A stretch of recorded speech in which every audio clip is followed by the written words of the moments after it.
Hello viewers, welcome to ఏకమైన్స్ academy. ఈ రోజు మనం బయోఫ్యూయల్స్ గురించి డిస్కస్ చేద్దాం. ఇది ఎన్వైరన్మెంట్లో ఒక ఇంపార్టెంట్ స్టాటిక్ టాపిక్. ఇది ఏపీఎస్సీ గ్రూప్ 2లో కూడా సిలబస్లో మెన్షన్ చేశారు. సో ఈ టాపిక్ అనేది మనకి సస్టైనబుల్ డెవలప్మెంట్ కానీ, ఎనర్జీ పాయింట్ ఆఫ్ వ్యూలో కానీ, క్లైమేట్ చేంజ్ పాయింట్ ఆఫ్ వ్యూలో కానీ చాలా చాలా ఇంపార్టెంట్. సో ఫస్ట్ ఈ టాపిక్లోకి వెళ్ళే ముందు వీడియో కాంపోనెంట్స్ చూద్దాం. సో ఇక్కడ మనం ఏం డిస్కస్ చేస్తాం, అసలు న్యూస్లో ఎందుకు ఉంది అంటే జనరల్గా గవర్నమెంట్ బయోఫ్యూయల్స్ని ప్రమోట్ చేస్తుంది. దాంతోపాటు అసలు టైప్స్ ఆఫ్ బయోఫ్యూయల్స్ ఏంటి, జనరేషన్స్ ఆఫ్ బయోఫ్యూయల్స్ కూడా, దాని తర్వాత అప్లికేషన్స్ ఏంటి, అడ్వాంటేజెస్ ఏంటి, కన్వెన్షనల్ ఫ్యూయల్స్తో పోలిస్తే మనకి బయోఫ్యూయల్స్ వల్ల అడ్వాంటేజ్ ఏంటి, తర్వాత డిసడ్వాంటేజెస్ ఏంటి, నేషనల్ పాలసీ ఆన్ బయోఫ్యూయల్స్ ఎప్పుడు తీసుకొచ్చారు, దాని యొక్క మెయిన్ ఫీచర్స్ అండ్ హైలైట్స్ ఏంటి, అలానే గ్లోబల్ ఇనిషియేటివ్స్ ఏంటి, ఇండియాలో బయోఫ్యూయల్ కన్సంప్షన్ పెంచడానికి మనం తీసుకుంటున్న ఇనిషియేటివ్స్ ఏంటి, ఇవన్నీ కూడా ఈ వీడియోలో డిస్కస్ చేద్దాం. ఇది మరి దేంట్లో ఇంపార్టెంట్, మనకి ఎన్వైరన్మెంట్ పాయింట్ ఆఫ్ వ్యూలో ఇంపార్టెంట్ టాపిక్. మరి ఇక్కడ మనం డిస్కస్ చేస్తుంది దేని గురించి, బయోఫ్యూయల్స్ గురించి. సో బయోఫ్యూయల్స్ అనేది రోజు రోజుకి వాడకం అనేది పెరుగుతుంది. ఎందుకు అంటే ఇండియా లాంటి కంట్రీలో అగ్రికల్చర్ వేస్ట్ కానీ, హ్యూమన్ వేస్ట్ కానీ చాలా ఎక్కువగా ఉంటుంది, పాపులేషన్ ఎక్కువ ఉంది కాబట్టి. సో దానికి సంబంధించిన వేస్ట్ అన్నిటినీ కూడా మనం ఎనర్జీగా కన్వర్ట్ చేసే ప్రాసెసే ఈ waste to energy, right. So waste to energy, ఎందుకంటే ఇండియా ఒక ఎకనామిక్ కంట్రీతో పాటు ఎన్వైరన్మెంట్ లవింగ్ కంట్రీగా కూడా ఎప్పుడు వేస్ట్ నుంచి ఎనర్జీని జనరేట్ చేసే మెకానిజం అనేది మనం ఎప్పటి నుంచో ఫాలో అవుతూ వస్తున్నాం. దాంట్లో ఒక ప్రాక్టికల్ అప్లికేషన్ ఏంటి అంటే బయోఫ్యూయల్. బయోఫ్యూయల్ అనేది ఒక బయోమాస్, అంటే ఏదైతే ప్లాంట్, యానిమల్ వేస్ట్ కానీ, మైక్రో ఆర్గానిజమ్స్ నుంచి వచ్చే వేస్ట్ ఉంటుందో దాని నుంచి మనం ఫ్యూయల్ని జనరేట్ చేస్తే దాన్నే మనం బయోఫ్యూయల్ అంటాం. లివింగ్ ఆర్గానిజమ్స్ యొక్క వేస్ట్ నుంచి మనం జనరేట్ చేసే ఫ్యూయల్ని బయోఫ్యూయల్ అని అంటాం, రైట్. సో ఫస్ట్ ఇక్కడ మనం టైప్స్ ఆఫ్ బయోఫ్యూయల్స్ చూద్దాం. సో బయోఫ్యూయల్స్ ఎన్ని రకాలుగా ఉంటాయంటే మనకి బయో ఎథనాల్ ఉంటుంది, బయో డీజిల్ ఉంటుంది, మనకి తర్వాత రెన్యూవబుల్ డీజిల్ అనేది వచ్చింది, బయో గ్యాస్ ఉంది. సో ఇలా డిఫరెంట్ టైప్స్ ఆఫ్ ఫ్యూయల్స్ అనేవి ఉన్నాయి. మరి ఈ డిఫరెంట్ ప్రాసెసెస్ని ఎలా జనరేట్ చేస్తారు, అసలు ప్రాసెస్ ఏంటి అనేది తెలుసుకుందాం. సో ఫస్ట్ అసలు బయోఫ్యూయల్స్ అనేవి న్యాచురల్గా రెడీ అవుతాయి, కొన్నిసార్లు అంటే కంపోస్టింగ్ ద్వారా అలా అయినా అవ్వచ్చు, లేదా ఆర్టిఫిషియల్గా కూడా చేయొచ్చు. ఆర్టిఫిషియల్గా ఎలా చేస్తాము, డైరెక్ట్ ప్రాసెస్లో మనం బర్నింగ్ చేస్తాం, అంటే ప్లాంట్ వేస్ట్ని బర్న్ చేసినప్పుడు మనకు వచ్చేది ఏంటి, బయోగ్యాస్. అలాంటివి కూడా డైరెక్ట్గా చేయొచ్చు, లేదా మనం ఇండైరెక్ట్గా అంటే కొన్ని ప్రాసెసెస్ ద్వారా చేయొచ్చు. ఫర్ ఎగ్జాంపుల్ ఇండైరెక్ట్గా ఏంటి, ఫర్మెంటేషన్ చేయొచ్చు. మరి ఫర్మెంటేషన్ వల్ల మనకేమొస్తుంది, ఫ్యూయల్ జనరల్గా ఎథనాల్ లాంటిది వస్తుంది, షుగర్ కేన్ ఇలాంటి వాటి నుంచి, స్టార్చ్ కానీ ఇవన్నీ, రైట్. దాంతోపాటు మనకి జనరల్గా ఏంటి, ఎనరోబిక్ డికంపోజిషన్ వల్ల కూడా చేయొచ్చు. ఎనరోబిక్ డికంపోజిషన్ అంటే ఏంటి, యానిమల్స్ నుంచి వేస్ట్ అనే దాన్ని తీసుకున్న తర్వాత in the absence of oxygen, అంటే ఆక్సిజన్ లేని అట్మాస్ఫియర్లో మనం దాన్ని డికంపోజ్ చేస్తాం, దానివల్ల కూడా మనకి బయోఫ్యూయల్ అనేది జనరేట్ అవుతుంది. ఇలా కాకుండా జనరల్గా పైరాలిసిస్, హైడ్రాలిసిస్, ఓకే.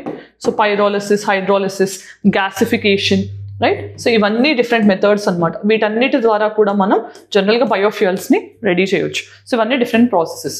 తర్వాత మనకి జనరేషన్ ఆఫ్ బయోఫ్యూయల్స్ ఏంటి అంటే మనకి జనరల్గా 4 జనరేషన్స్ ఆఫ్ బయోఫ్యూయల్స్ అనేవి ఉన్నాయి.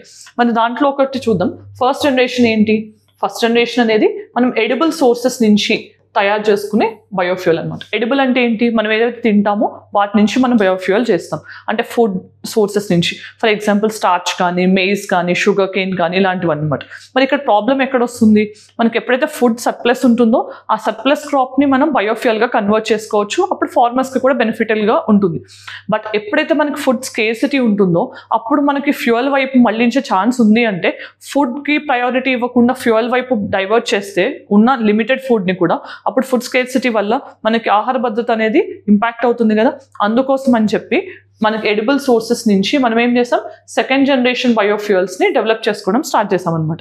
మరి డెవలప్ చేసేది దేని నుంచి చేస్తున్నాం, నాన్ ఎడిబుల్ సోర్సెస్, అంటే మనం ఏవైతే తినమో ఆర్ కన్జ్యూమ్ చేయమో అలాంటి వాటి నుంచి. ఫర్ ఎగ్జాంపుల్ వుడ్ డస్ట్ కానీ, లేకపోతే పొటాటోస్, రోటన్ పొటాటోస్ నుంచి కానీ, బ్రోకెన్ రైస్ కానీ, ఇలాంటి వాటి నుంచి, అంటే డ్యామేజ్డ్ క్రాప్స్ కానీ, రోటన్ ఇలాంటి వాటి నుంచి, అంటే తినడానికి పనికిరాని వాటి నుంచి మనం బయోఫ్యూయల్స్ చేస్తే వాటిని సెకండ్ జనరేషన్ బయోఫ్యూయల్స్ అంటాం. దెన్ థర్డ్ జనరేషన్ బయోఫ్యూయల్స్ ఏంటి, సో థర్డ్ జనరేషన్ బయోఫ్యూయల్స్ ఏంటి, జనరల్గా మనకి ఆల్గే బేస్డ్ అనమాట. సో ఆల్గే బేస్డ్ బయోఫ్యూయల్స్ అన్నీ కూడా మనం థర్డ్ జనరేషన్గా భావిస్తాం. దెన్ ఫోర్త్ జనరేషన్ బయోఫ్యూయల్స్ ఏంటి? మైక్రో ఆర్గానిజమ్స్ అంటే జెనెటికల్లీ మోడిఫైడ్ ఆర్గానిజమ్స్ ఉంటాయి కదా, జిఎం క్రాప్స్ నుంచి, జిఎంఓస్ నుంచి మనం చేసే వాటిని ఫోర్త్ జనరేషన్ బయోఫ్యూయల్ అంటాం. సో ఇలా మనకి డిఫరెంట్ టైప్స్ ఆఫ్ బయోఫ్యూయల్స్ ఉన్నాయి. బయోఎథనాల్, బయోడీజిల్, రెన్యూవబుల్ డీజిల్ అనేది ఉంది. సో బయో సిఎన్జి ఉంది, బయోగ్యాస్ ఉంది. దాంతోపాటు మనకి ఇప్పుడు ఏవియేషన్ ఫ్యూయల్స్లో కూడా మనం క్లీనర్ ఫ్యూయల్స్ని వాడుతున్నాం. ఇవన్నీ మెయిన్ టైప్స్ ఆఫ్ బయోఫ్యూయల్స్ అనమాట. మరి ఇక్కడ అడ్వాంటేజెస్ ఏంటి? అసలు బయోఫ్యూయల్స్ని మనం ఎందుకు ప్రమోట్ చేయాలి అంటే మనకు మెయిన్గా రీజన్ ఏంటి అంటే ఇది రెన్యూవబుల్ అంటే ఏంటి? ఇక్కడ ఏదైతే మనం ఫీడ్ స్టాక్ వాడుతున్నామో రా మెటీరియల్ అదంతా కూడా ఈజీగా రెప్లెనిష్ అవుతూ ఉంటుంది. దానివల్ల ఏంటి మనకి రెన్యూవబుల్ సోర్స్గా ఉంటుంది. అలానే కార్బన్ ఎమిషన్స్ అనేవి అసలు ఉండవు. ఓకే, ఆల్మోస్ట్గా జీరో కార్బన్ ఎమిషన్స్ అనేవి పెద్దగా ఎమిట్ అవ్వవు. దాంతోపాటు మెయిన్గా మనకి ఎనర్జీ సెక్యూరిటీ పాయింట్ ఆఫ్ వ్యూలో కూడా చాలా important. Energy security point of వ్యూలో మనకి హెల్ప్ చేస్తుంది. దాంతోపాటు ఇంపోర్ట్ యొక్క కాస్ట్ తగ్గించడానికి కూడా హెల్ప్ చేస్తుంది. ఎందుకంటే ఇంపోర్ట్ బిల్ అనేది మనం పెట్రోల్ మాత్రమే వాడాలనుకోండి, మనకి 80% ఆఫ్ ద పెట్రోల్ రిక్వైర్మెంట్ మనం ఇంపోర్ట్ ద్వారా చేసుకుంటున్నాం. బట్ అలానే పెట్రోల్లో ఎథనాల్ అనేది బ్లెండ్ చేయడం స్టార్ట్ చేసిన తర్వాత ఆ 20% ఎథనాల్ బ్లెండ్ చేస్తున్నాం, అది న్యాచురల్గా మన ఇండియాలోనే చేసుకుంటున్నాం కాబట్టి ఆ కాస్ట్ అనేది సేవ్ అవుతుంది కదా. అంటే మన ఫారిన్ ఎక్స్చేంజ్ రిజర్వ్స్ ఏవైతే ఉంటాయో అవన్నీ కూడా మనం సేవ్ చేసుకోవచ్చు. దాంతోపాటు ఇవి క్లైమేట్ చేంజ్ రిలేటెడ్ అంబిషన్స్ని మీట్ చేయడానికి కూడా మనకు హెల్ప్ చేస్తాయి. లైక్ మనం నెట్ జీరో ఎమిషన్స్ని కానీ, కార్బన్ ఎమిషన్స్ని తగ్గించాలి, లేకపోతే రెన్యూవబుల్ ఎనర్జీ నుంచి 50% ఎనర్జీని జనరేట్ చేయాలి, ఇలాంటి టార్గెట్స్ పెట్టుకున్నాం కదా. ఆ టార్గెట్స్ని మీట్ అవ్వడానికి కూడా ఈ బయోఫ్యూయల్స్ అనేవి హెల్ప్ చేస్తాయి. అలానే మనకి జనరల్గా ఫార్మర్స్కి ఇన్కమ్ కూడా జనరేట్ చేస్తాయి. సో ఫార్మర్స్ ఇన్కమ్ కానీ right, so and waste effective మేనేజ్మెంట్లో కానీ, వేస్ట్ మేనేజ్మెంట్లో హెల్ప్ చేస్తాయి రైట్. సో వేస్ట్ మేనేజ్మెంట్లో ఫర్ ఎగ్జాంపుల్ స్వచ్ఛ భారత్ అభియాన్ లాంటివి క్లీనినెస్ని ప్రమోట్ చేయడానికి, ఇలాంటి వాటన్నిటిలో హెల్త్, శానిటేషన్ వాటన్నిటిలో కూడా మనకి బయోఫ్యూయల్స్ వల్ల అడ్వాంటేజెస్ ఉన్నాయి. దెన్ మరి దీనివల్ల డిసడ్వాంటేజెస్ ఏంటి? సో బయోఫ్యూయల్స్ అనే వాటికి లిమిటెడ్ స్కోప్ అనేది ఉంది. సో ఇండియాలో ఏంటంటే మనం దేని నుంచి మనం బయోఫ్యూయల్ చేయొచ్చు అనే వాటికి చాలా లిమిటెడ్ స్కోప్ ఉంది. సో ఇక్కడ మనకి ఈ మెయిన్ డిసడ్వాంటేజెస్ని ఓవర్కమ్ చేయడానికి లిమిటెడ్ స్కోప్ ఆఫ్ రా మెటీరియల్స్. సో మనకి ఇండియాలో ఉన్న పొటెన్షియల్ కంటే మనం చాలా తక్కువ యూటిలైజ్ చేస్తున్నాం అనమాట. దాన్ని ఏమంటాం? అండర్ యూటిలైజేషన్ అని కూడా అంటాం. సో అండర్ యూటిలైజేషన్ అంటే మనకు ఉన్న లెవెల్ కంటే చాలా తక్కువగా ఎక్స్పాండ్ చేస్తున్నాం, లేకపోతే ప్రొడ్యూస్ చేయగలుగుతున్నాం బయోఫ్యూయల్స్ని. దాని తర్వాత ఏంటి? ఫార్మర్స్కి అవేర్నెస్ లేకపోవడం. సో జనరల్గా ఫార్మర్స్ అనే వాళ్ళు క్రాప్ రెసిడ్యూ ఉంది, ఫర్ ఎగ్జాంపుల్ ఇప్పుడు స్టబుల్ బర్నింగ్ ఉంది. స్టబుల్ బర్నింగ్ నుంచి కూడా మన వేస్ట్ ఏదైతే ఉందో దాన్ని కలెక్ట్ చేసి దాన్ని కూడా బయోఫ్యూయల్గా మార్చొచ్చు. కానీ ఐడియా కానీ అవేర్నెస్ కానీ ఫార్మర్స్కి లేకపోవడం వల్ల ఏమవుతుంది? అది క్రాప్ రెసిడ్యూగా స్టబుల్ బర్నింగ్ వల్ల పొల్యూషన్కి కారణం అవుతుంది. ఇలాంటి ప్రాబ్లమ్స్ కానీ, ల్యాక్ ఆఫ్ ఇన్ఫ్రాస్ట్రక్చర్ కానీ right, lack of proper infrastructure. So ఇది ఎక్కడంటే మనకి ఒక చోట నుంచి మనం వేస్ట్ కలెక్ట్ చేస్తే అక్కడే దాన్ని కన్వర్ట్ చేసేటట్టు ఉండే కనుక మనకి చాలా బెనిఫిషియల్గా ఉంటుంది ఎంప్లాయ్మెంట్ జనరేషన్ చేస్తూ అలా. కానీ ఇది ఒక చోట నుంచి ఇంకో చోటకి మళ్ళీ ఆ ట్రాన్స్పోర్టేషన్ కాస్ట్ బేర్ చేసి ట్రాన్స్పోర్ట్ చేసి ఫార్మర్స్ తీసుకెళ్ళాలి అంటే అది ఇంకా కాస్ట్ని ఇంక్రీజ్ చేస్తుంది. సో ఇవన్నీ కూడా ఏంటంటే major disadvantages. So limited scope కానీ ఇవన్నీ కూడా. దెన్ మరి ఇక్కడ నేషనల్ పాలసీ ఆన్ బయోఫ్యూయల్స్ ఇది సిలబస్లో కూడా మెన్షన్ చేశారు ఏపీఎస్సీ గ్రూప్ 2 పాయింట్ ఆఫ్ వ్యూలో. మరి దీంట్లో మెయిన్ ఫీచర్స్ ఏంటని చూద్దాం. సో ఫస్ట్ చూస్తే కనుక మనకి ఎథనాల్ బ్లెండింగ్ టార్గెట్ ఎంతగా చెప్పారు? 20% ఎథనాల్. 20% ఎథనాల్ని పెట్రోల్లో బ్లెండ్ చేయాలి. అంటే 80% ఏమో పెట్రోల్ ఉంటుంది, 80% ఏమో బయో ఎథనాల్, దాన్ని మనం పెట్రోల్లో బ్లెండ్ చేయాలని టార్గెట్ పెట్టుకున్నాం. ఇది ఇనీషియల్గా ఈ పాలసీ 2018లో ఇచ్చినప్పుడు 2030 వరకు దీన్ని అచీవ్ చేయాలని టార్గెట్ పెట్టుకున్నాం. కానీ రీసెంట్ టైమ్స్లో మన ప్రైమ్ మినిస్టర్ గారు దీన్ని ముందుకు జరపడం జరిగింది. అంటే 2030 కల్లా అచీవ్ చేయాల్సిన 20% టార్గెట్ని 2025కి అచీవ్ చేయాలని ఇండియా ప్రీపోన్ చేసుకోవడం జరిగింది. బయో ఎథనాల్ ఏమో 20% బ్లెండింగ్, బయో డీజిల్ అనేది 5%. రైట్, ఇది కూడా 2030 అని అన్నారు, దీన్ని కూడా ప్రీపోన్ చేసుకున్నాం. దాని తర్వాత మనకి నేషనల్ రిపాజిటరీ కూడా ఒకటి, బయోమాస్కి సంబంధించిన డేటాకి సంబంధించిన రిపాజిటరీ ఒకటి మనం డెవలప్ చేయాలనేది కూడా ఈ పాలసీ యొక్క main feature.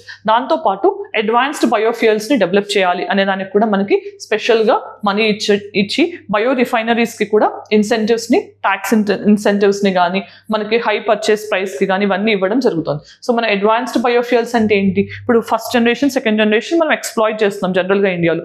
Third generation, fourth generation మనం తయారు చేయాలి అని అంటే దాంట్లో ఇంకా సైంటిఫిక్ రీసెర్చ్ కానీ డెవలప్మెంట్ కానీ జరగాలి కదా, అలాంటి వాటికి కూడా మనం గవర్నమెంట్ అనేది వయబిలిటీ గ్యాప్ ఫండింగ్ ద్వారా దాన్ని ప్రమోట్ చేస్తుంది. తర్వాత బయోడీజిల్ అనేది జనరల్గా మనకు ఎథనాల్ ఏమో షుగర్ కేన్, మైజ్, మొలాస్క్ ఇలాంటి వాటి నుంచి వస్తుంది. బయోడీజిల్ అనేది వెజిటబుల్ ఆయిల్ కానీ వెజిటబుల్ ఫ్యాట్స్ నుంచి వీటి నుంచి వస్తుంది అనమాట. సో డీజిల్ అనేది ఏంటి, మనం కుకింగ్ ఆయిల్ ఏదైతే రీయూజ్ చేస్తామో అది మల్టిపుల్ టైమ్స్ రీకుక్ చేస్తే ఏమవుతుందంటే కార్సినోజెనిక్ అవుతుంది, క్యాన్సర్ కారకం అవుతుంది. బట్ దాన్ని ఏం చేయొచ్చు, మనం బయోడీజిల్గా కన్వర్ట్ చేయొచ్చు. అలా కుకింగ్ ఆయిల్ నుంచి దీన్ని జనరేట్ చేయడం, జపట్రోపా అంటాం, అలాంటి వాటి నుంచి బయోడీజిల్ చేయడం, వీటన్నిటిని కూడా ఈ పాలసీ ఎంకరేజ్ చేస్తుంది. అలానే కేటగరైజేషన్ చేస్తున్నారు. సో బయోఫ్యూయల్స్ని బేసిక్ బయోఫ్యూయల్స్ అంటే ఫస్ట్ అండ్ సెకండ్ జనరేషన్ ఏమో basic biofuels, third and fourth generation ఏమో అడ్వాన్స్డ్ బయోఫ్యూయల్స్, ఇలా మనకి జనరేషన్స్ వైజ్ కేటగరైజ్ చేశారు. దాని తర్వాత రీసెర్చ్ అండ్ డెవలప్మెంట్ని ప్రమోట్ చేయాలి అని చెప్తుంది పాలసీ. దాంతోపాటు మనకి బయోమొలాస్క్, ఇక్కడ స్కోప్ ఆఫ్ ద రా మెటీరియల్ని పెంచాలి. సో ఇక్కడ మనం చూసాం కదా డిసడ్వాంటేజ్లో రా మెటీరియల్ యొక్క స్కోప్ అనేది చాలా లిమిటెడ్గా ఉంది, అదే డిసడ్వాంటేజ్. సో దీన్ని పెంచాలి అనేది కూడా ఒక మెయిన్ పాలసీ. దాని తర్వాత మనకి నేషనల్ బయోఫ్యూయల్ కోఆర్డినేషన్ కమిటీ అనేది ఎస్టాబ్లిష్ చేస్తున్నారు. ఇక్కడ ఎక్కడ క్వశ్చన్ అడిగే ఛాన్స్ ఉంది అంటే అది ఏ మంత్రిత్వ శాఖలోకి వస్తుంది అని. ఇక్కడ మనం బయోఫ్యూయల్స్ అంటే క్లీనర్ ఎనర్జీ కాబట్టి ministry of new and renewable energy అని కన్ఫ్యూజ్ అవుతారు, కానీ ministry of petrol and natural gas వాళ్ళ ఆధ్వర్యంలో నేషనల్ బయోఫ్యూయల్ కోఆర్డినేషన్ కమిటీ అనేది ఎస్టాబ్లిష్ అవుతుంది. రైట్, ఈ ఫీచర్స్ గుర్తుపెట్టుకోండి. దెన్ ఇప్పుడు నేషనల్ పాలసీ అండ్ బయోఫ్యూయల్స్ చూసాం కదా.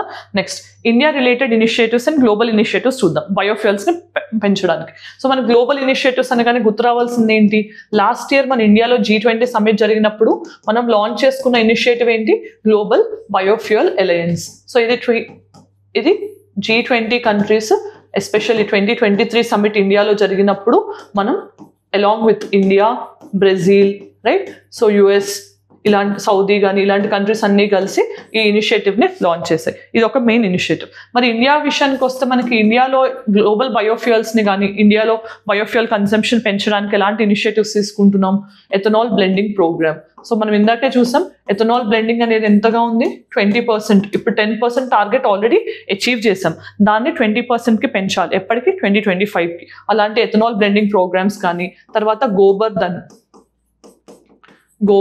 ధన్ ఇనిషియేటివ్ అంటే మనకి గోబర్ ధన్ అంటే ఏంటంటే యానిమల్ వేస్ట్ ఏదైతే ఉంటుందో దాన్ని కూడా మళ్ళీ వేస్ట్ టు ఎనర్జీగా కన్వర్ట్ చేయాలని కానీ.